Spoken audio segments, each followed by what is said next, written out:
অস্ট্রেলিয়ার মাটিতে ৩৩ বছর পর বিদেশি কোনো বোলারের ৭ উইকেট, আর সেই কীর্তি গড়লেন বাংলাদেশের শরীফুল ইসলাম। দুর্দান্ত বোলিংয়ে একদিকে বাংলাদেশকে ম্যাচে ফিরিয়েছেন, অন্যদিকে জায়গা করে নিয়েছেন রেকর্ডের পাতায়।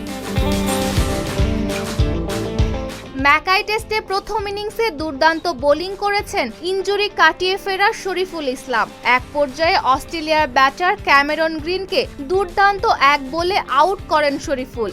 ডেলিভারিটি দেখে সাবেক অজি ক্রিকেটার ব্রেডন জুলিয়ান সেটিকে ৯০ দশকের ওয়াসিম আকরামের সঙ্গে তুলনা করেন। এরপর অস্ট্রেলিয়ার বিপক্ষে এক ইনিংসে ৪৮ রানের ৭ উইকেট শিকার করেন শরীফুল। এটি বিদেশের মাটিতে কোনো বাংলাদেশি বোলারের সর্বোচ্চ টেস্ট বোলিং ফিগার। পাশাপাশি টেস্টের ৭ উইকেট নেওয়া বাংলাদেশের প্রথম পেসারও এখন শরীফুল।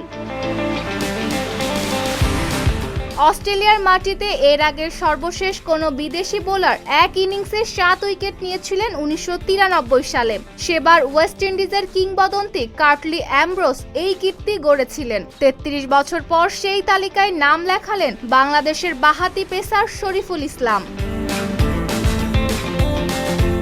এর আগে বিদেশের মাটিতে বাংলাদেশি বোলারদের সেরা বোলিং ফিগার ছিল তাইজুল ইসলামের দখলে। জিম্বাবুয়ের বিপক্ষে হারারেতে ১৩৮ রানের ৭ উইকেট নিয়েছিলেন তিনি। এবার মাত্র ৪৮ রানের ৭ উইকেট নিয়ে সেই রেকর্ড নিজের করে নিলেন শরীফুল ইসলাম।